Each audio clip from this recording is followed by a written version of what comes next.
El día de hoy tenemos un programa súper interesante, ya que recientemente, el pasado 3 de mayo, conmemoramos una fecha importante para nuestro municipio, y es que el 3 de mayo se conmemoró los 302 años de la fundación de Wigwe.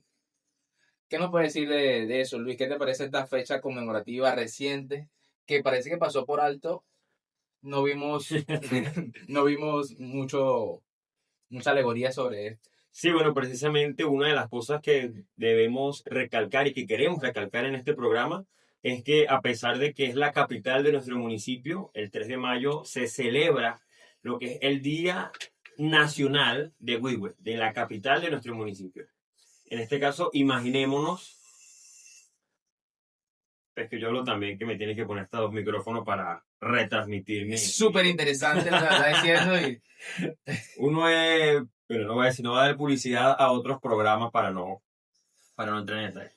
Pero sí, que, siguiendo el hilo de lo ya conversado, es notorio el que no se le hizo la publicidad, o por lo menos no se le hizo la celebración correspondiente que esperábamos de lo que fue el 3 de mayo, el día que se conmemora la fundación de Goodwill. ¿Viste cuántas publicidad o cuántas celebraciones con respecto a esto, Yondri? ¿Cuántas viste por acá en el municipio? bueno, según las cuentas que llevo, cero. No tuve no vi, de verdad, no sé si hubo algo, porque a veces el algoritmo nuestro no nos lleva hasta ciertas cosas, pero cuando las cosas es cero, cuando no se hace nada, entonces no vimos alegoría sobre esto, pasó para nosotros, según lo que hemos visto, pasó por debajo de la mesa la conmemoración de los 302 años de la fundación Por debajo de la mesa. de Huigüe. Sí. Entonces, de verdad que es lamentable porque esta es la capital de nuestro municipio, Carlos Arbel. Claro. Una capital con mucha historia, con muchos años de su fundación, y los años de fundación oficial son 302 años, pero sabemos que esta conformación de nuestro pueblo viene de muchos años más atrás, desde que estaban nuestros indígenas. Entonces ya esa cuenta no la tenemos, pero fueron muchos años, solo que oficialmente se dice que son 302 Lo que años, dicen los libros. lo que dicen los libros. Sí, es así. Bueno, y la historia de WeWork, como el profe Johnny lo menciona, no comenzó hace 302 años, sino muchísimo antes. Pero ¿cómo fue esa historia? ¿Conocen algo o ustedes los que nos escuchan, los que nos están viendo, conocen sobre esta historia? Bueno, precisamente el objetivo de nuestro podcast, Los Comemangos, y hacemos una pequeña cuña interna. Nuestro objetivo es recalcar quiénes somos nosotros. Somos Carlos Arbelense, nuestra capital es WeWork, y estamos orgullosos de pertenecer. Es cierto, Yondri, que cuando hablamos con personas de otros municipios, de otros estados, que conocen Huigüe, que conocen el Central Tacarico, que conocen Carlos Arbelo, lo denigran, viéndolo como que si no es importante, como que si las personas allí no son cultas, como que si son personas que no importan tanto, pero realmente eso no es así.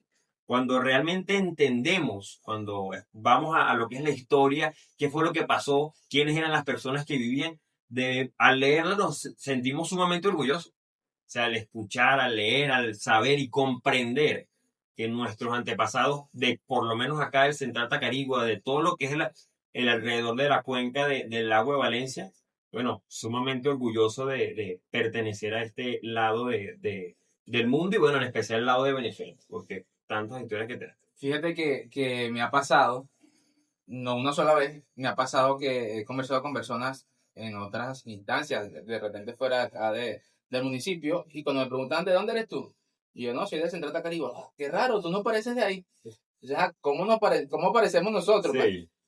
De la gente, no ¿Cuál es el sé, estereotipo? ¿cuál es el estereotipo o cómo se imagina la gente que son la gente de este lado? Sí. De la parte sur del estado de Carabobo, porque nosotros estamos en el sureste de Carabobo.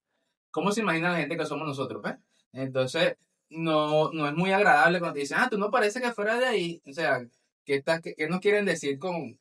O sea, hay un estereotipo de cómo deberían ser las personas de esta zona, no parece.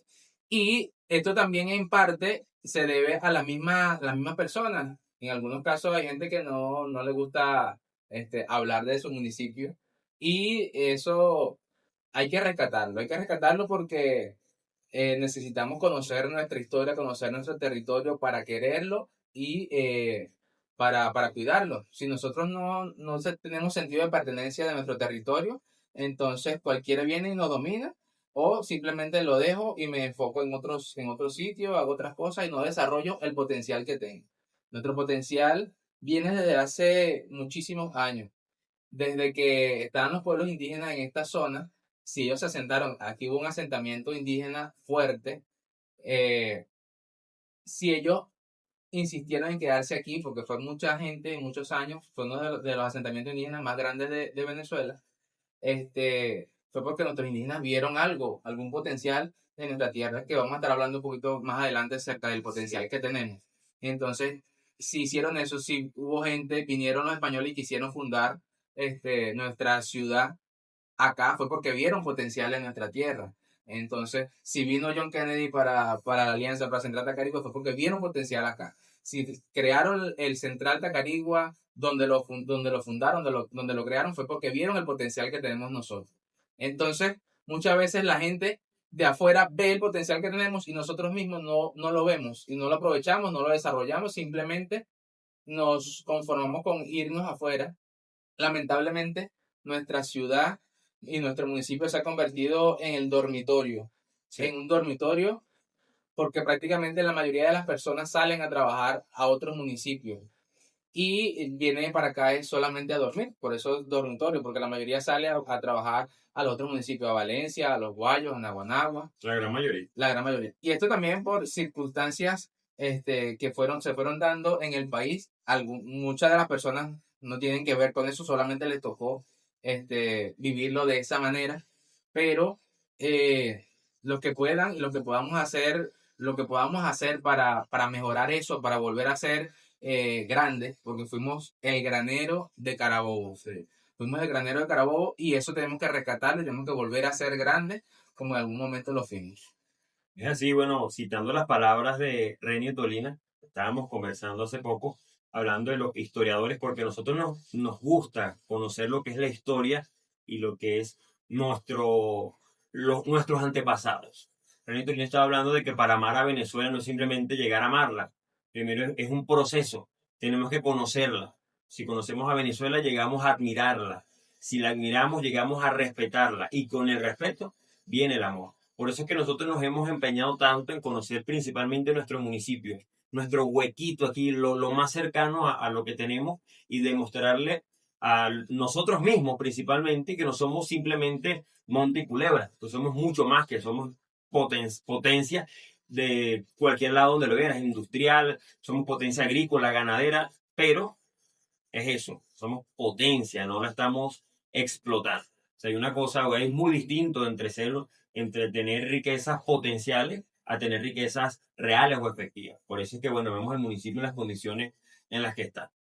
Cuando hablamos de la fecha conmemorativa, lo que es el 3 de mayo, se conmemora el día de la fundación de Guibe. Pero realmente esta fecha no fue la fecha de fundación. Se llegó en el año 1987 a un acuerdo. Vamos a poner la fecha más antigua que se tenga sobre este asentamiento. Ahora, ¿cómo llega esta historia? ¿Cómo pasa esto? Nosotros sabemos que se descubrió lo que es tierra firme de América Latina, porque sabemos que en el primer viaje Colón fue las Bahamas, pero en su tercer viaje fue que llega aquí a Venezuela, precisamente a Paria, lo que es la península de Paria. En su tercer viaje llega y ve lo que es lo que es la hermosa tierra, incluso le llama que es una tierra de gracia. Imaginémonos ya el contexto de eso. Más adelante, unos aproximadamente 55 años, vienen a dar registros de lo que es el asentamiento de las personas que están cerca de la cuenca del lago de Valencia. El explorador Juan de Villegas llega por primera vez a lo que es este asentamiento, ve que hay personas, ve que hay civilizaciones, ve que hay tribus, y entonces con esto se hace lo que es la colonización, vamos a decirlo de esta manera, se hace la colonización, donde en este caso se vienen instruyendo a la zona lo que son las culturas, las creencias y todo lo que, bueno, relacionado con Europa. Más adelante, con la visita del obispo Mariano Martí, en el año 1724, ellos llegan, pasa que cuando él llega aquí a la zona de lo que hoy día es Wigwe. Él ve que había una civilización, ve que había una pequeña iglesia, incluso ve un libro que era el libro de bautismo. Él agarra el libro de bautismo y ve que llevaban un registro. Entonces este obispo dice, verlo, aquí había gente que estaba organizada. O sea, no son los indiecitos estos que nosotros pensábamos que era, porque él venía de Guataparo, él venía directamente desde Guataparo, llegó aquí a lo que es el día de hoy Wigwe. Entonces él ve la gente y toma el registro de los bautismos.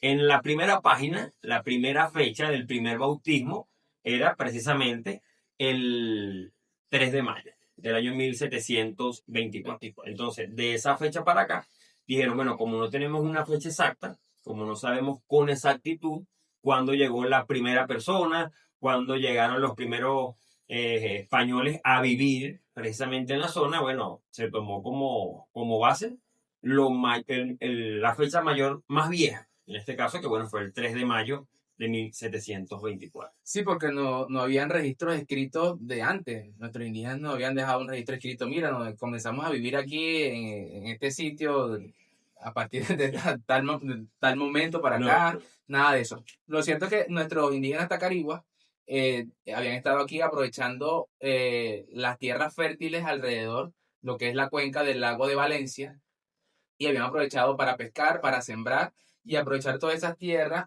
bastante fértiles, y ya habían descubierto el potencial que teníamos para que más adelante nos convirtiéramos en el granero de Carabobo. Entonces ya desde muchísimo antes nuestros indígenas tenían en cuenta lo importante que era y que han sido y que son nuestras tierras en Huigüe.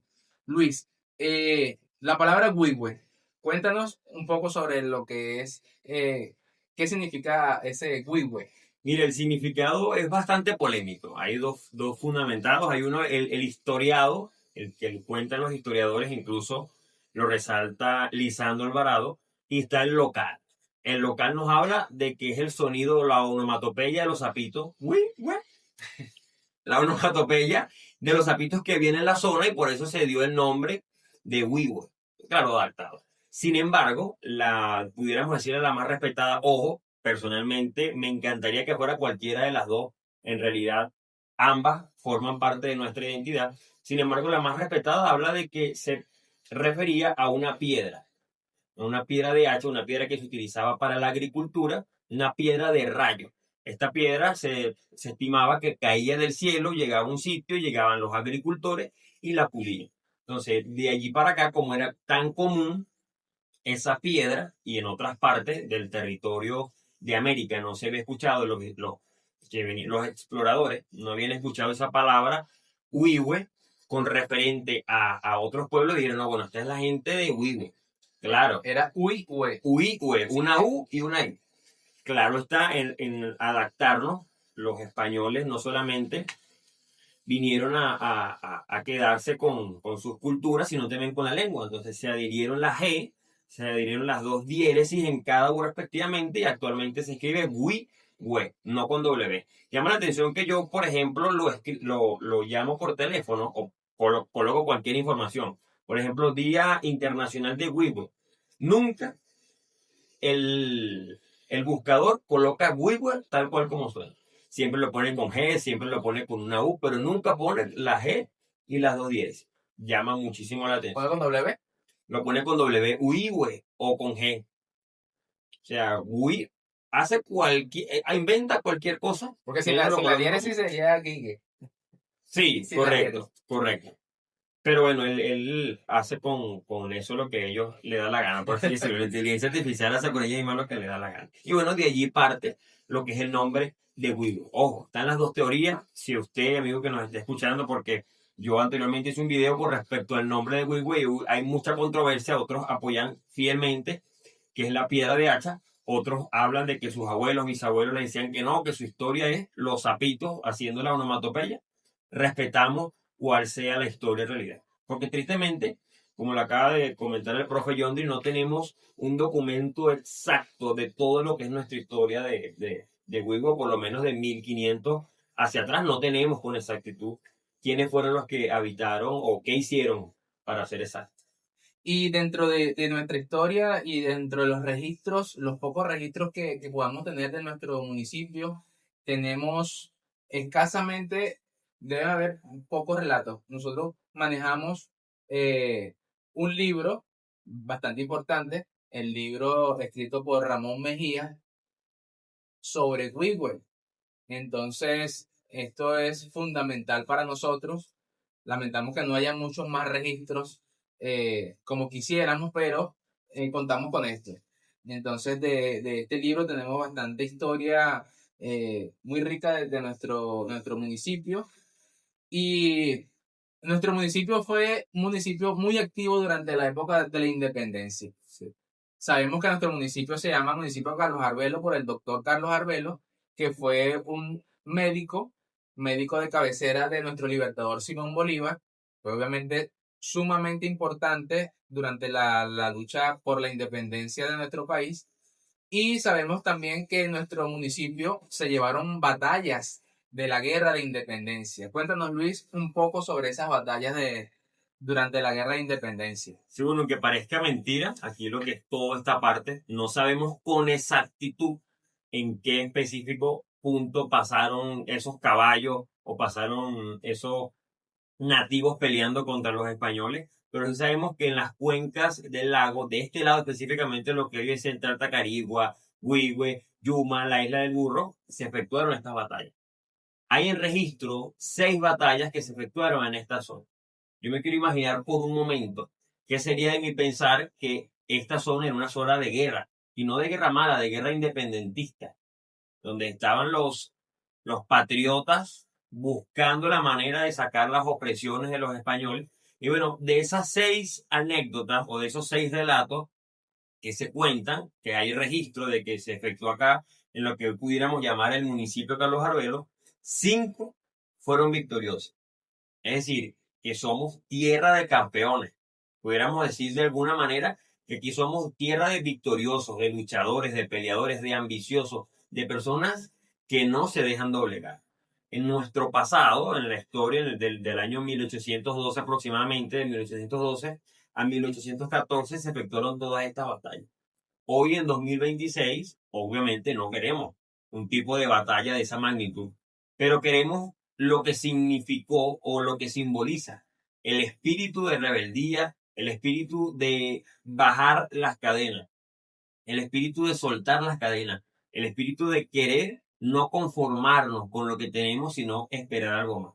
Y bueno, te podrás imaginar tú, Yondri, qué hubiera pasado si estuviéramos en esa época, para no trasladar el problema para la actualidad, ¿no? Estar nosotros saliendo, por ejemplo, yo de acá de la Aruco, en un caballo persiguiendo, persiguiendo a esos españoles. Imagínate por un momento, ¿cómo te sentirías tú? Bueno, nos hubiese tocado cabalgar y dar esa batalla real, esa batalla literalmente, porque en entonces tocaba hacerlo de esa manera. Hoy en día, si la estamos dando ahorita, estamos dando la batalla cultural, la batalla histórica, ¿por qué no darla en ese momento? Apuesto que la sangre nos herviría pensando en los beneficios que íbamos a obtener con la independencia.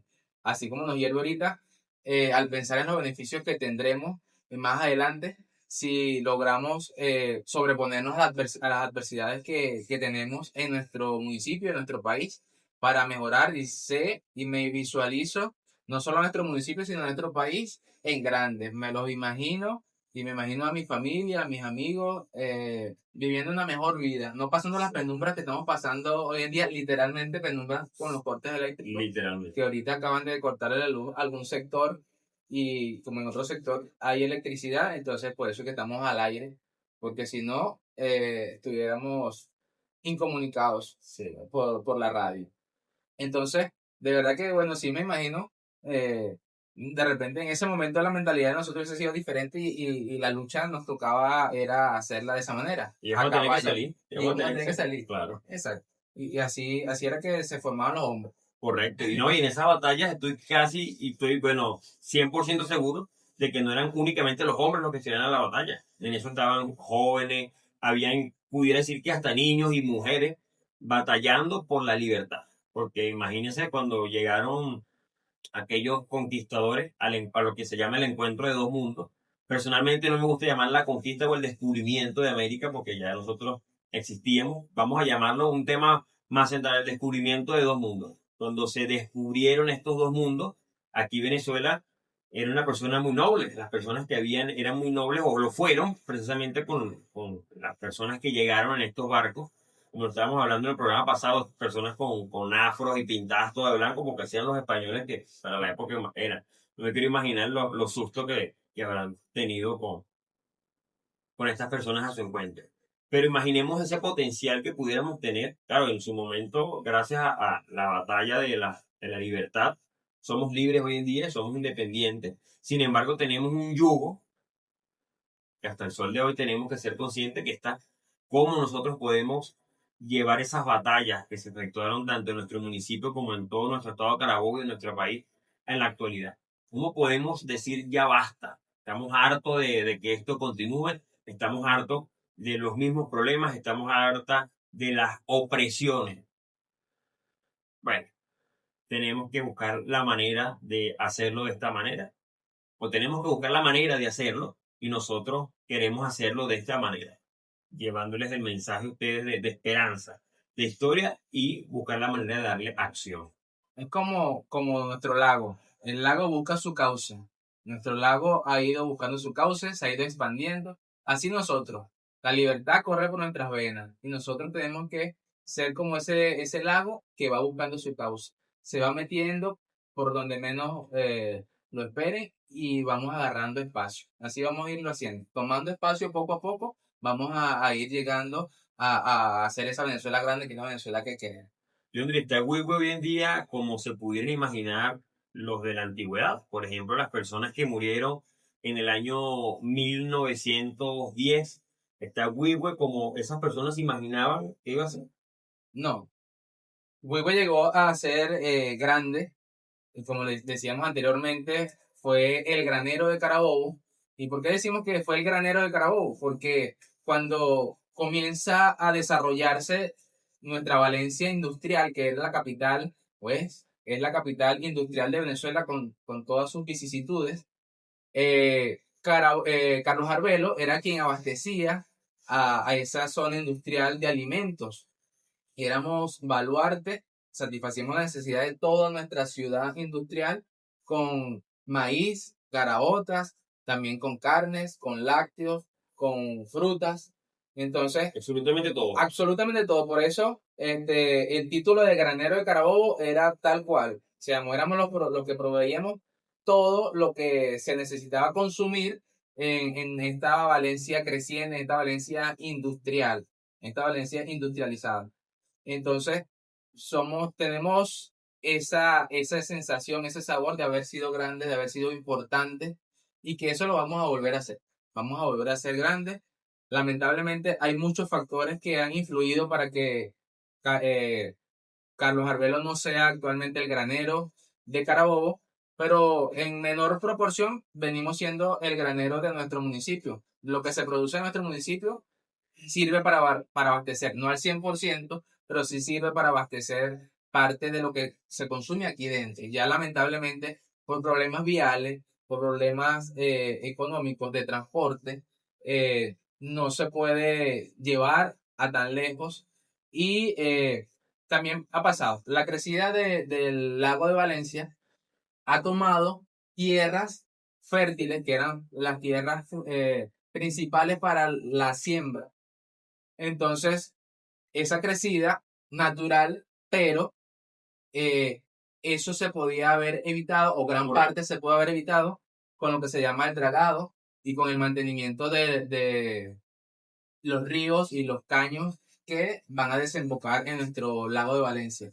Existe lo que se llama el dragado es, sabemos que los caños o los ríos que desembocan en nuestro lago de Valencia, o lago de los Tacariguas, como bien el nombre lo tiene por nuestro indígena Tacarigua, esos ríos traen consigo sedimentos que arrastran desde donde viene, desde la montaña o desde los caños, y esos sedimentos van a parar al lago de Valencia, al lago de Tacarigua.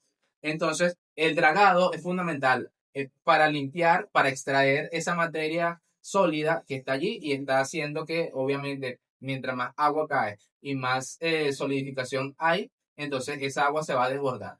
si se le hace el dragado correspondiente, entonces el lago no se hubiese expandido tanto. Entonces eso por falta de mantenimiento al río, el dragado, y por falta de mantenimiento a los caños y a los ríos, entonces esa es una parte de el por qué hemos dejado de ser el granero de Carabobo. Esa es una parte. Otra parte, el deterioro de las vías, tanto para llevar a los otros municipios lo producido, como para traer materia prima para nuestro municipio. Entonces, eso también afecta en gran medida. También afectó el éxodo y nuestro país con el boom petrolero se enfocó en invertir el dinero en la parte industrial, y eso es un hecho nacional. Ocurrió el éxodo campesino porque se enfocaron en invertir en las ciudades donde se está trabajando con el petróleo y se dejó a un lado lo que es la siembra. Sube los petróleos, baja la sed. Sí. No se pudo haber hecho a la par. Si lo hubiesen hecho a la par, estuviéramos de mejor manera, pero no, fue así. Antes éramos agrícolas, cacao y café, hablando del país. Apareció el petróleo, dejamos de un lado el cacao y el café, nos enfocamos en el petróleo y entonces seguimos siendo monoproductores. Y eso deja a un lado a nuestros campesinos que tuvieron que dejar sus siembras, sus haciendas para venirse a las ciudades a trabajar. Y también por el facilismo.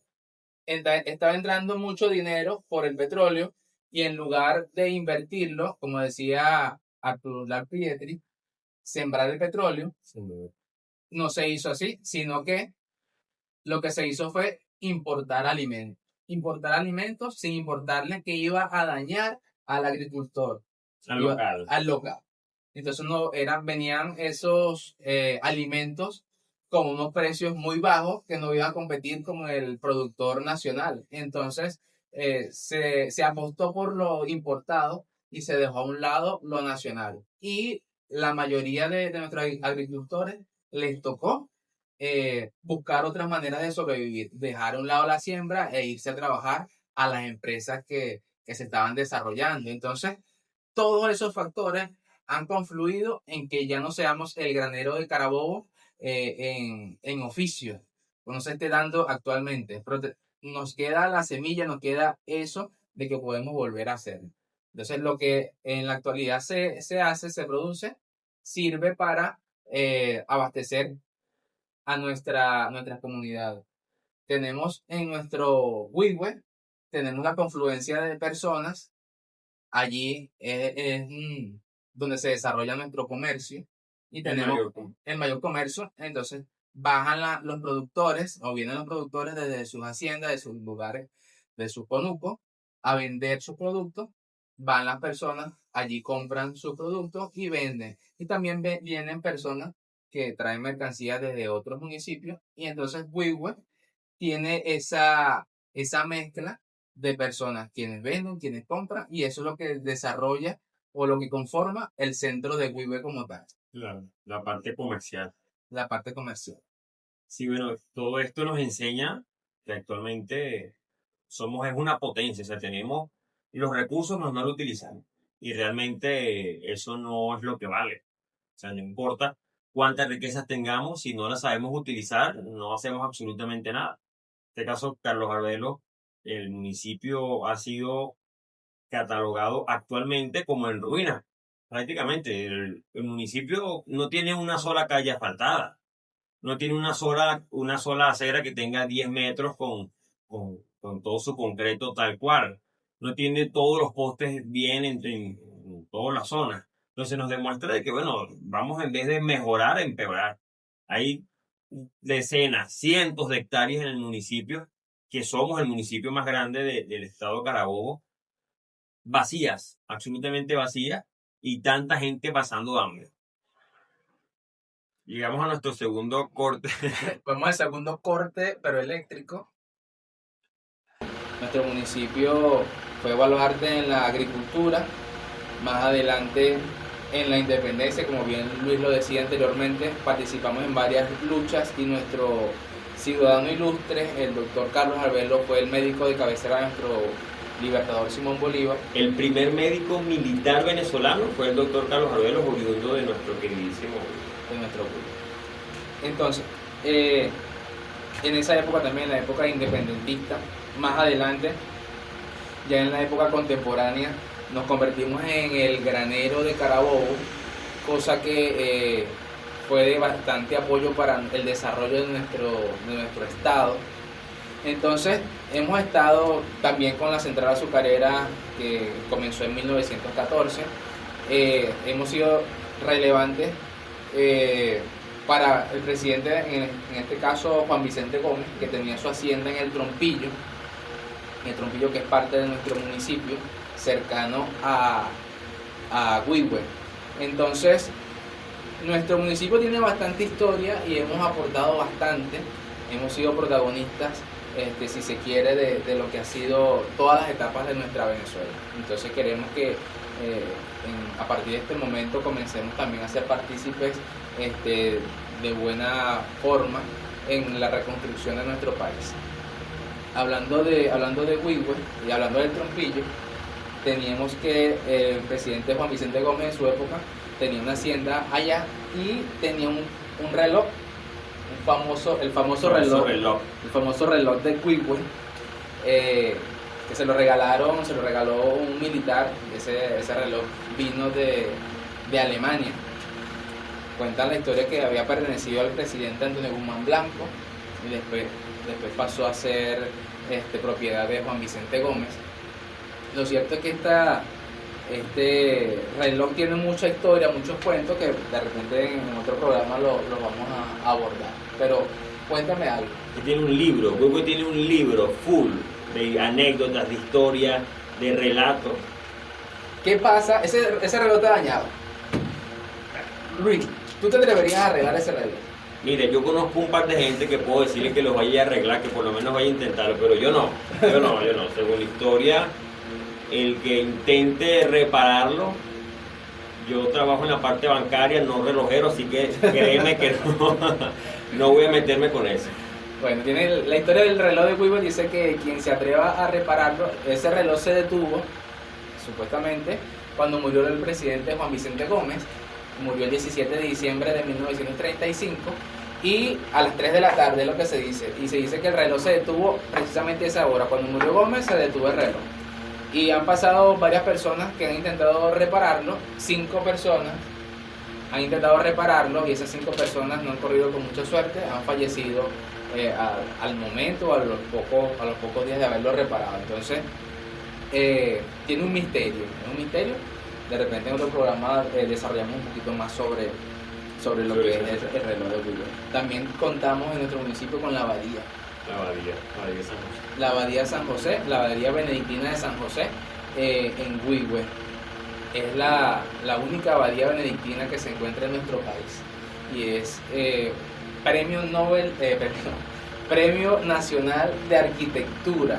Premio Nacional de Arquitectura del año 1991 cuando se construyó la abadía benedictina y es un lugar de paz, de tranquilidad. Entonces nos da 2 caras de Huigüe. Tenemos la cara del centro de Huigüe donde convulsionan todos los elementos comerciales y baja la gente a vender, a comprar. El bullicio de la plaza, tenemos 2 plazas, tenemos la Plaza Ávila y la Plaza Bolívar. Ahí es donde se encuentran muchos puentes. Y tenemos la paz y la tranquilidad que da la abadía benedictina de San José. Los petroglifos que se encuentran en las llamitas también es una clave, una pieza fundamental de la historia y la cultura de los oriundos que aquí permanecían. Imagínate, o sea, personalmente no he ido, estoy conversando con una amiga muy querida, incluso pudiéramos hacer un segmento para que conozcamos zonas estratégicas del municipio. Coméntenos qué parte de nuestro municipio les gustaría que visitáramos y de las cuales quisieran que conversemos. De nuestro municipio tenemos grandes cosas. Bueno, acá en Central Tacarigua tenemos nuestra central azucarera y que eso también queremos tener un programa referente a eso. Entonces, por acá nos despedimos. Bueno, quería que nos fueran, nos apuraron. Nos están apurando. Vamos, volvemos, la luz viene, la luz Ha vamos. vuelto. Cuiden sus electrodomésticos, por favor. Su nevera, su aire acondicionado. ¿Terminamos despidiéndonos?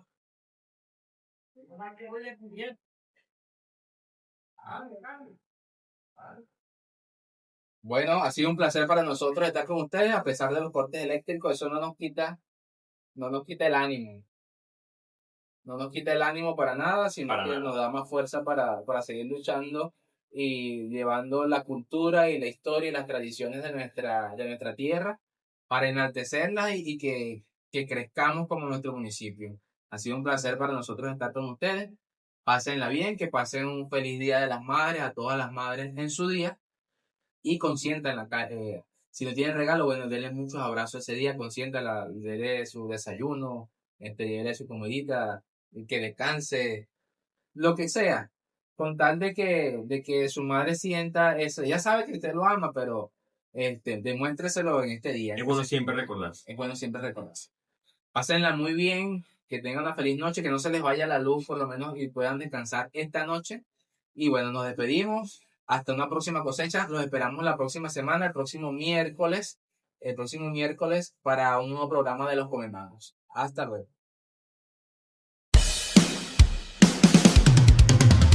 Yeah.